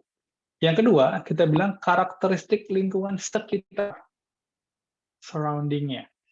Itu ngomongin apakah di sekitar rumah tersebut ada dekat sama stasiun. Kalau beberapa paper yang pernah saya review gitu ya, untuk sebagai bahan tulisan itu kedekatan dengan stasiun, jarak ke terminal, jarak ke central business district, yaitu sebagai proxy untuk melihat akses, jarak ke tempat hiburan, jarak ke taman bermain, dan jarak ke rumah sakit.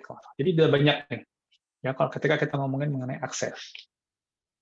Yang ketiga, itu adalah karakteristik lingkungan.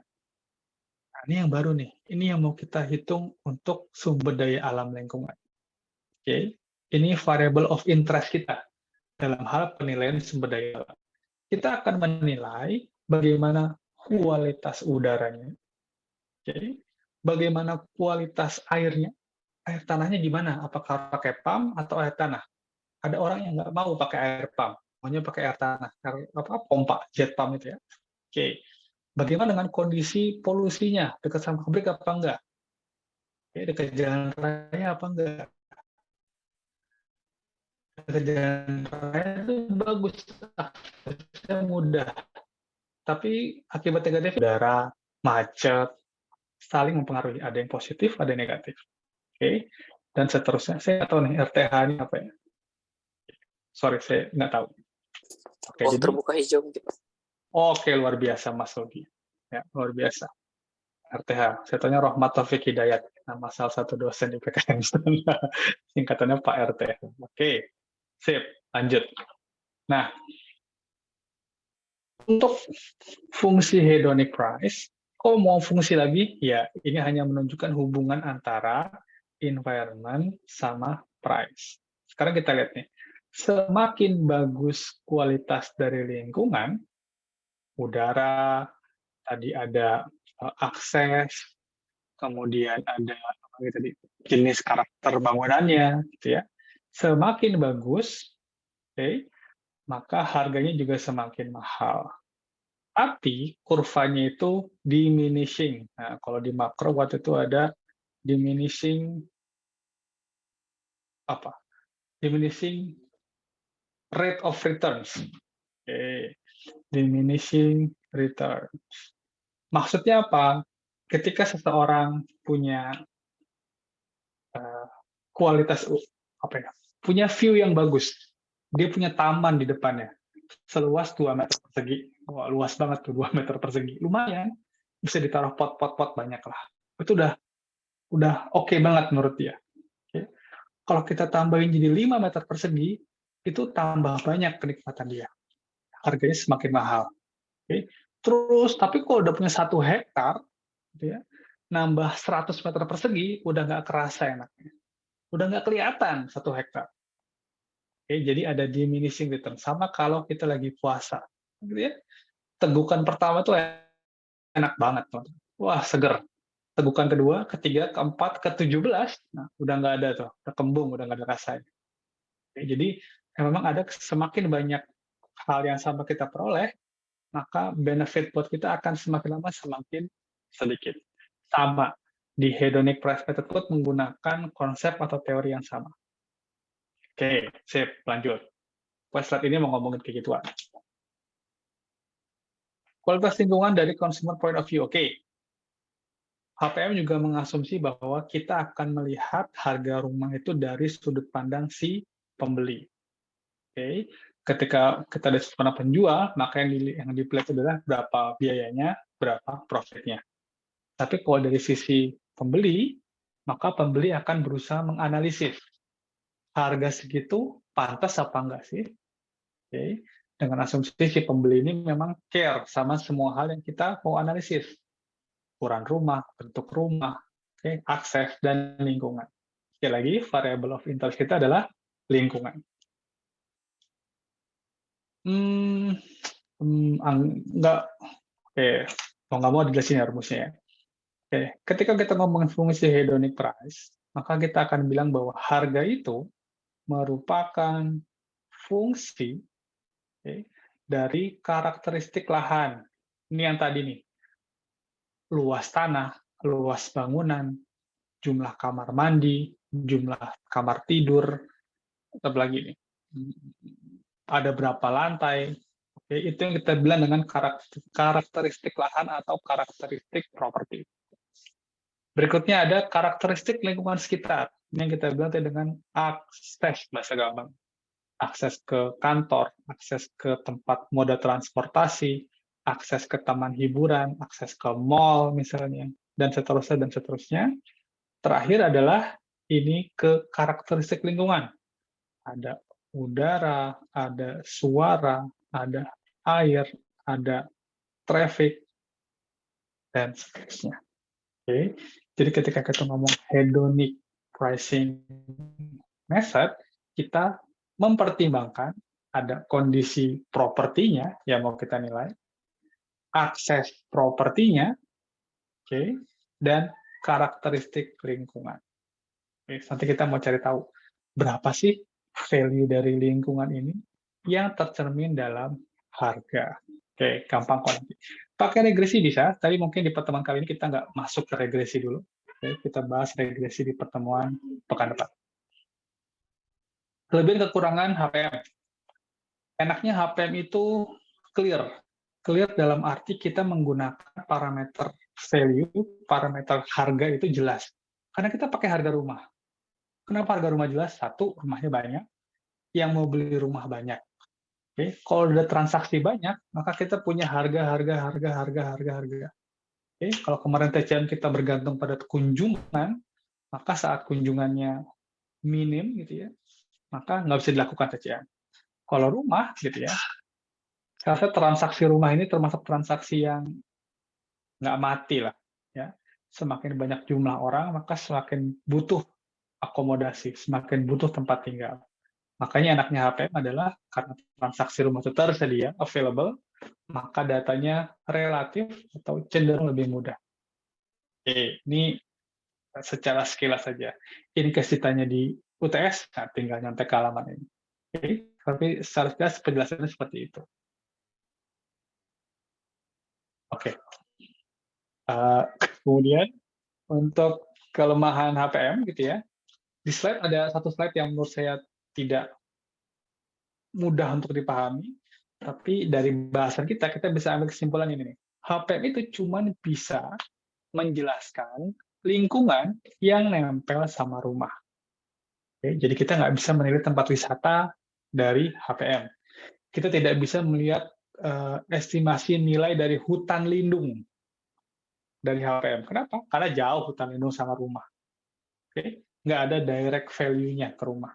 Oke, kemudian kita masih ngelihat bahwa kita ini menilai sesuatu berdasarkan persepsi seseorang.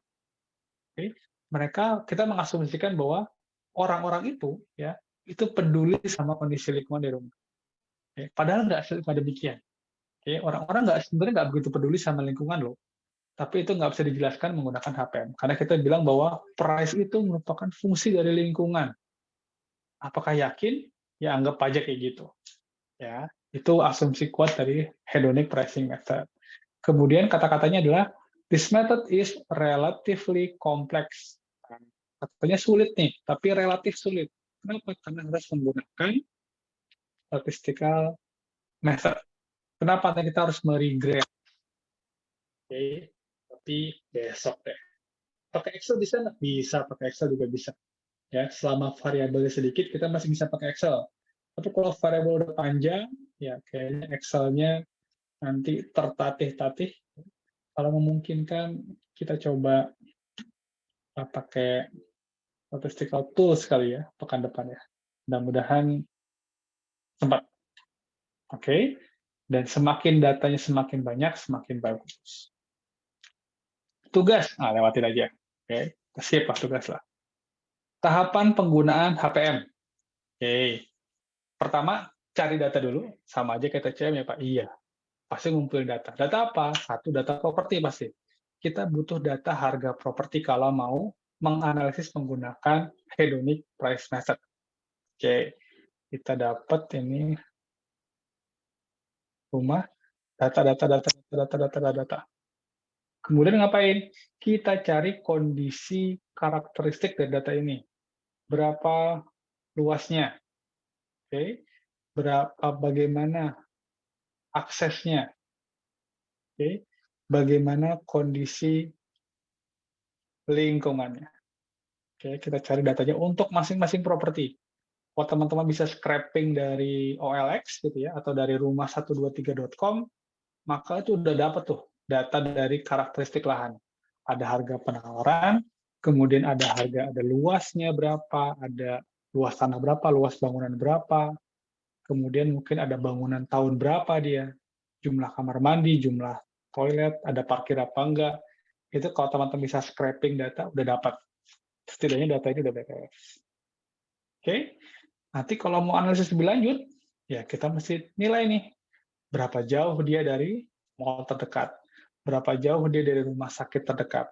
Berapa jauh dia dari SCBD, dari CBD maksud saya. Dari Central Business District. Untuk memantau dia itu ke kantor tuh gampang nggak sih? Ya. CBD itu meskipun nggak semua orang kerja di Central Business District, tapi patokan. Oke. Patokan untuk ngelihat namanya Central Business District. Berarti semua usaha tuh ada di CBD itu harusnya. Ya mungkin di Indonesia nggak terlalu sama ya. Pak, ya, saya kan guru gitu ya, nggak cocok nih. Saya kan pegawai Kementerian Keuangan, saya pegawai KPP, kerjanya nggak di CBD. Oh ya benar juga. Ini sebagai proxy aja. Oke. Ketiga lah data lingkungan. Ya, jadi memang awalnya data, setelah dapat data, kita buat fungsi harga properti. Pakai apa? Pakai regresi lagi, sama kayak kemarin. Oke, ada beberapa asumsi kuat mengenai HPM, gitu ya, yang mungkin harus kita perhatikan karena dia pakai statistical method, gitu ya. Pertama, kita bilang bahwa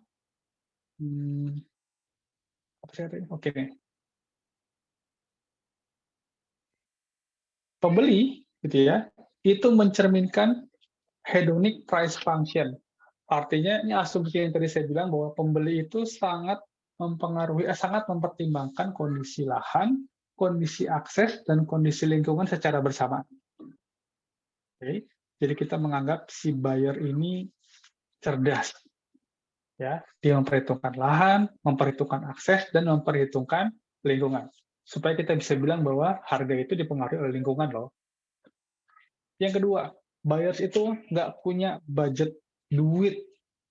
Okay? Buyers can purchase whatever combination of characteristic they desire. Jadi si buyers itu punya keleluasaan untuk memilih properti. Padahal nggak semua orang bisa milih, ya nggak? Okay? Sekenanya aja. Wah, lagi punya uang nih 100 juta, ya nggak?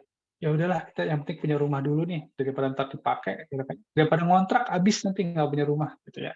Ada budget constraint, tapi itu tidak bisa kita pertimbangkan di hedonic price method. Oke, kita anggap pokoknya semua orang itu bisa milih. Kita anggap harga yang tercipta itu sudah mewakili 3 karakteristik yang tadi kita obrolin. Oke, karena kita pakai statistik, mungkin kita akan ngomong mengenai multi-call sama autocorrelation yang mungkin nggak akan saya bahas di kelas ini. Puyeng nanti teman-teman. Oke, besok pas ngomong statistik kita bahas sedikit lah ya, dengan bahasa awam. Apa sih multi-call? Apa sih autocorrelation? Mungkin nanti teman-teman KTTA harus kali ya, atau saya nggak tahu deh. Karena kalau kita ngomongin statistik ya, kondisi ini harus kita pertanyakan, terpenuhi atau enggak. Oke. Contoh penggunaan HPM. Akhirnya. Ada yang dipakai sama Tapsuan. Oke, dia mau menilai, gitu ya. Tapsuan ini buku SDA yang kayaknya sering dipakai di PB kayaknya, sama Anandia siapa namanya ya, itu dia dipakai terus kayaknya di IPB ya. Nah, buku Tapsuan ini, si Tapsuan ini menghitung gitu ya, berapa gitu ya nilai dari urban wetlands. Ya, caranya gimana? Dia mengukur gitu ya, berapa harga rumah di sekitar si wetland tersebut menggunakan beberapa karakteristik. Ya, jadi kalau kita lihat di sini, kita ngomong price gitu ya, nanti adalah function dari karakteristik pertama. Apa tadi karakteristik pertama? Besar bangunan, jumlah kamar, jumlah toilet, gitu ya. Dan karakteristik kedua, itu ada akses, okay? Dan karakteristik ketiga, itu adalah lingkungan. Nah, wetland nanti masuk karakteristik ketiga. Okay? Jadi meskipun kita cuma mau menghitung berapa nilai dari wetlands, gitu ya, itu kita tetap harus mengikut sertakan karakteristik pertama dan kedua. Oke. Gimana cara bacanya, Pak? Oh, ini nih. Ada beberapa variabel yang digunakan. Contohnya nih cara bacanya. D, wetland. Ini distance to wetland. Seberapa jauh dia dari wetland. Oke. Kalau dia semakin dekat dan harganya semakin mahal, artinya hubungannya positif. Ya. Ini karakteristik pertama, karakteristik kedua nih, distance to beach, distance to city. Saya nggak tahu ketiga apa. Kemudian ada karakteristik bangunan, atapnya pakai apa, usia bangunan, berapa jumlah kamar mandi, ada ruang makannya apa enggak, ada ruang belajarnya apa enggak, punya garasi apa enggak, tingkat apa enggak, dan seterusnya jumlah kamar. Oke, jadi ketika dia menggunakan HPM, meskipun yang mau dinilai adalah wetland-nya, dia tetap harus menyertakan karakteristik pertama sama karakteristik kedua. Supaya apa? Supaya menggambarkan cerminan pengaruh ini ke harga yang lebih presisi. Oke. Ada lagi siapa nih? Ekmans. Tapi dia sekarang menilai dampak buruk dari bau. Bau dari apa? Dari kotoran binatang. Oke. Latihannya pekan depan aja. Ya.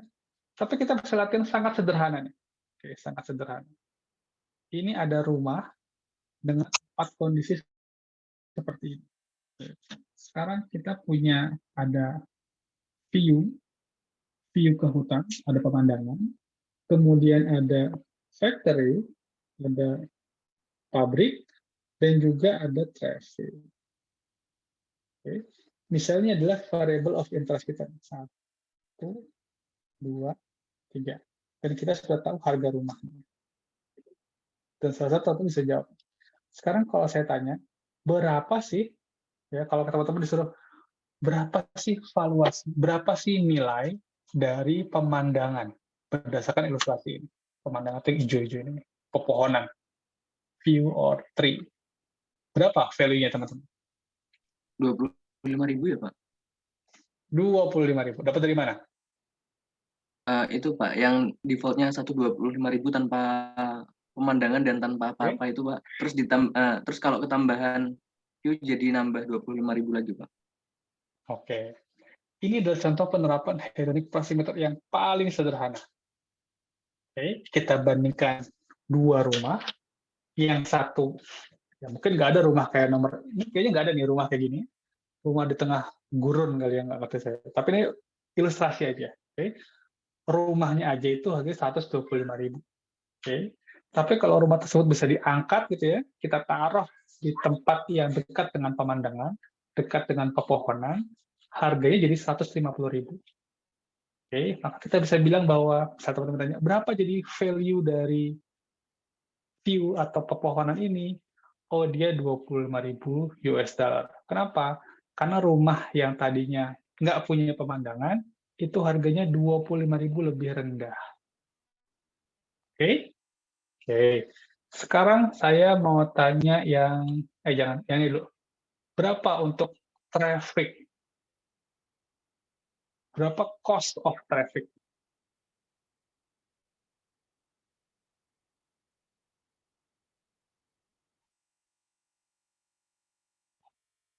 Berapa nih? Cost of traffic? Minus mungkin, Pak. Minus, Pak. Minus berapa? Minus 1, minus 2?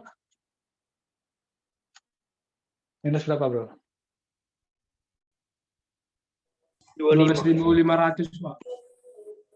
2.500 apa 25.000?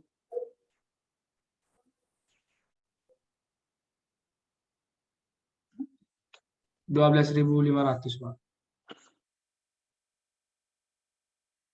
Berapa, teman-teman? Minus berapa jadinya?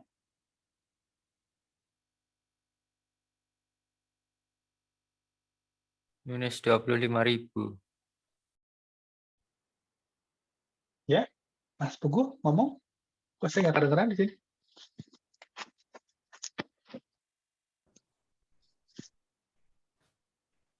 Minus 25.000 ya, Pak? Minus 25.000, oke. Masuk, Kak. Oke, jadi kalau dia ada rumah seharga 125.000, ditambahin view dia jadi 150.000, gitu ya. Karena ada traffic, dia harga jadi 125.000 lagi. Sehingga value atau cost of traffic-nya adalah minus 25.000. Sorry, cost of traffic-nya adalah 25.000. Oke? Oke. Bagaimana dengan cost of factory-nya? Dekat dengan pabrik. Berapa nih cost-nya? 25.000 juga, Pak. Oke, tentu saja di minus 25.000. Ini adalah ilustrasi paling sederhana dari penggunaan hedonic pricing method. Jadi kita memvaluasi kenyamanan yang diperoleh dari lingkungan atau mungkin tidak nyaman dari lingkungan berdasarkan harga apa? Harga rumahnya. Oke, jadi kita melihat lingkungan, kita refleksikan di harga rumah. Oke? Oke. Bisa dipahami lah. Pak izin bertanya, Pak. Baik, silakan. Itu Pak, kalau yang traffic itu kan berhubungan juga dengan aksesibilitas Pak. Itu nggak Betul. ada nambahin harga rumah gitu Pak, walaupun sedikit. Oke, harusnya nambah. Kalau kita bilang, Pak, logikanya kalau dia macet, itu dia pasti dekat sama kantor tuh. Kan gitu ya? Mungkin gitu maksudnya Mbak Tiara ya. Dia di situ karena pasti aksesnya di sana bagus. Kan dekat pabrik, Pak, enak dekat sama pekerjaan. Oke, iya. Tapi masalah kita di ilustrasi ini kita nggak tahu nih harga dari atau berapa dekat aksesnya. Ini ilustrasinya sangat sederhana sehingga saya hanya mencantumkan karakteristik ketiga aja. Oke, besok nanti kita akan lihat bagaimana kalau kita akan mempertimbangkan kedekatan dengan akses ke rumah sakit, kemudian kondisi rumah. Nanti kita coba praktekkan, kita simulasikan. Oke, ini dimulai dari yang paling sederhana dulu, ya. Bagaimana Pak? Ini pasti, oke, pasti plus minus. Dekat sama pusat kota, itu aksesnya bagus, tapi biasanya lingkungannya nggak bagus. Yang paling enak adalah ada di tengah kota, tapi lingkungannya bagus. Ada nggak? Ya, ada sih, cuman paling mahal banget, kan gitu ya. Ini nggak? Klaster-klaster yang baru saja dibuat di tengah kota, gitu ya. Mungkin nggak di tengah, tapi aksesnya mudah. Nah, makanya akses ke jalan tol gitu ya itu jadi salah satu pertimbangan yang sangat mempengaruhi karena memang itu berarti akses ke tempat kerja lebih mudah meskipun jauh dari kantor. Oke, jadi jawabannya adalah iya pasti mempengaruhi tapi sorry untuk ilustrasi sederhana ini itu belum kita ikut sertakan variabel tersebut. Oke? Terima kasih Pak. Oke. Sip, aman. Yang lain teman-teman silakan.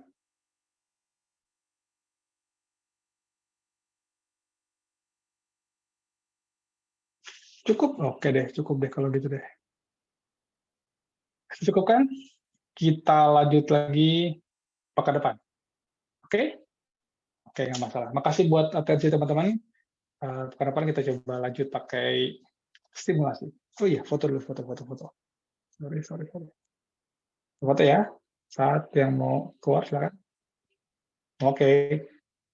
1, 2, 3. Ya, makasih yang sudah bergaya menghiasi laporan saya di portal. Sebentar. Saya pastiin dulu terkirimnya.